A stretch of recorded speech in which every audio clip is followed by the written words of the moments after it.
He left Ireland in January 1846. He then travelled to Scotland, continued to lecture, and while he was in Scotland, he began to feel homesick.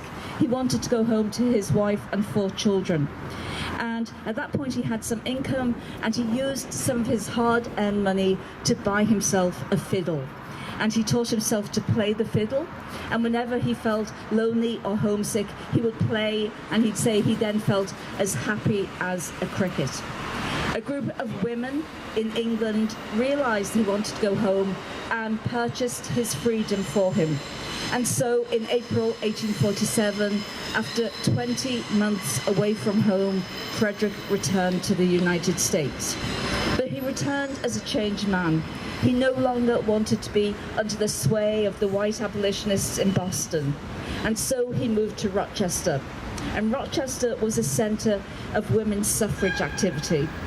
And in July 1848, a number of women held a meeting in Seneca Falls in upstate New York to demand that they got the right to vote. And they drew up a petition called the Declaration of Sentiments. Frederick joined those women. He was one of the few men brave enough to sign the petition, and he was the only black person who signed the petition. So again, remarkable, a history of firsts.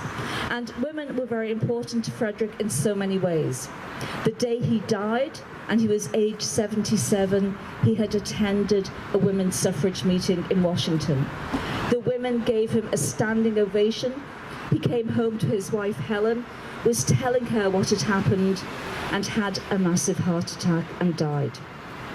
One woman who was particularly important to him in Dublin was the wonderful Hannah Webb. And Hannah and her husband Richard were hosts to him while he stayed in Dublin. And he stayed on this very street in their home with their 4 young children.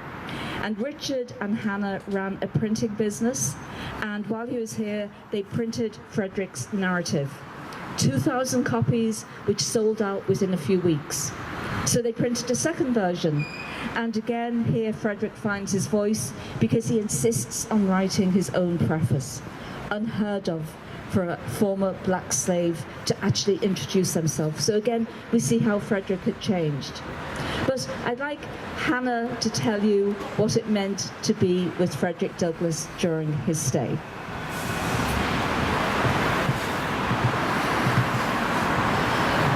All very welcome to my home, where I live with my husband Richard and our 4 children. This is also my husband's business premises, where he runs a printing workshop. Why, he's in there right now working. Thou might know that we are friends, or Quakers as some people prefer to call us. We try to live good, simple lives. We believe that slavery is a sin. We're also opposed to war, and we believe that animals should be treated kindly. And yes, we support temperance. Although I have to say, Richard and I do enjoy sharing a glass of wine together. All in moderation, of course. I see that thou have met our young guest, Mr. Douglass. What a fine young gentleman he is. And we have welcomed him to our home. He is here with Richard, who is publishing his life story in an Irish version. I hope that thou will all buy copies, for it is the only income that Mr. Douglass has, and he has 4 young children to support back in America. We have had many abolitionists from America stay in our home, including Mr. William Garrison, and we have also had women abolitionists. Thou might have heard of Lucrezia Mott. She believes that women should have the right to vote, as do I, and so does Mr. Douglass. We also support our abolitionist friends in Boston, where we send Irish goods to be sold in their annual bazaar. It is organised by the Female Anti-Slavery Society of Massachusetts. They raise thousands of dollars each year. Where would men abolitionists be without women abolitionists behind them? But that's enough from me.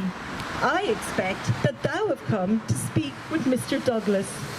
When we welcomed him into our home 4 weeks ago, he was so shy and reserved. But now he and I have many conversations together. He is going with Richard tomorrow to Cork, and on the way he is stopping in Wexford and Waterford. Waterford, beautiful Waterford. That is where I was born. But now, I think Richard would like to tell you, or Frederick would like to tell you his story in his own words. Tell us thy story, Frederick.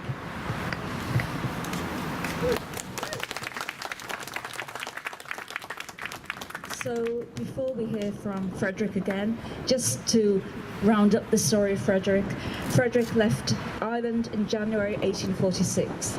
He wrote to Garrison and said it was the happiest times of his life. He also told Garrison that he had changed, that he was no longer just an abolitionist. He realised that oppression had to be challenged wherever it appeared. And that's what he dedicated the rest of his life to. He did come back to Ireland as an old man in 1887. He said he came back to look on the faces of people who had welcomed him 40 years earlier. They were all dead. But he stayed again in the same house with the child of the Webb family, Alfred Webb. And at that stage, Frederick came out as a strong champion of Irish Home Rule. And when he went back to America, he went to Washington and he spoke in defense of Irish independence.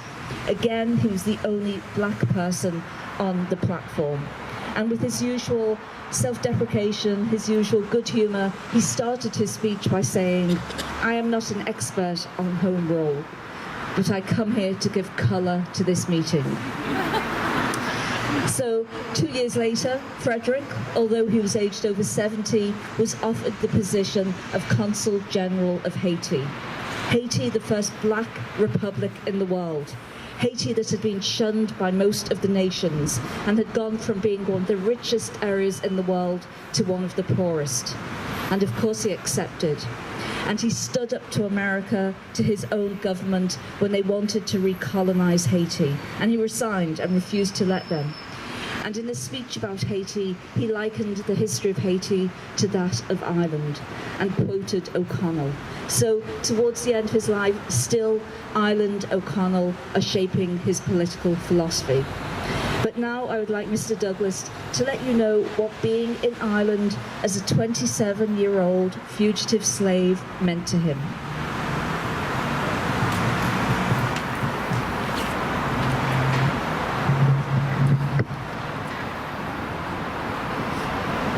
Ladies and gentlemen, I came to Dublin expecting to stay here for 4 days in order to oversee the publication of my life story.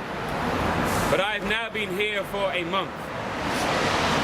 I escaped from slavery 7 years ago, but even in the northern states of America, the so-called free states, I, as a fugitive slave, was liable to be hunted at any moment like a felon, and to be hurled into the terrible jaws of slavery, doomed by an inveterate prejudice against color. I was denied the courtesies and privileges common to others in the use of the most humble means of conveyance, shut out from the cabins on steamboats, refused admission to respectable hotels, caricatured, scorned, scoffed, mocked, and maltreated with impunity by anyone, no matter how black his heart, if he had a white skin. But now, behold the change. I have crossed 3,000 miles of the perilous deep ocean. Instead of a democratic government, I am under a monarchical government. Instead of the bright blue sky of America, I am covered with the soft gray fog of the Emerald Isle. I breathe, and lo, the jackal becomes a man. I gaze around in vain for one who will question my equal humanity, claim me as his slave, or offer me an insult. But I look in vain. I find nothing to remind me of my complexion. I find myself treated and regarded at every turn with the kindness and deference paid to white people.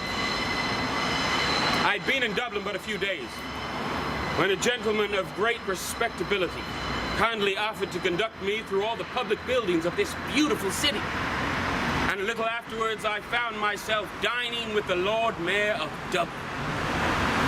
I seemed to have undergone a transformation. I live a new life. The warm and generous cooperation extended to me by the friends of my despised race, the prompt and liberal manner with which the press has rendered me its aid, the glorious enthusiasm with which thousands have flocked to hear the cruel wrongs of my downtrodden and long enslaved fellow countrymen portrayed, the deep sympathy for the slave, and the strong abhorrence of the slaveholder everywhere evinced, the cordiality with which members and ministers of various religious bodies and of various shades of religious opinion have embraced me and lent me their aid, the kind hospitality constantly proffered to me by persons in the highest rank of society, the spirit of freedom which seems to animate all with whom I come in contact, and the entire absence of everything that looked like prejudice against me on the color of my skin contrasted so strongly with my long and bitter experience in the United States that I look with wonder and amazement on the transition. I can truly say I've spent some of the happiest moments of my life since landing in this country.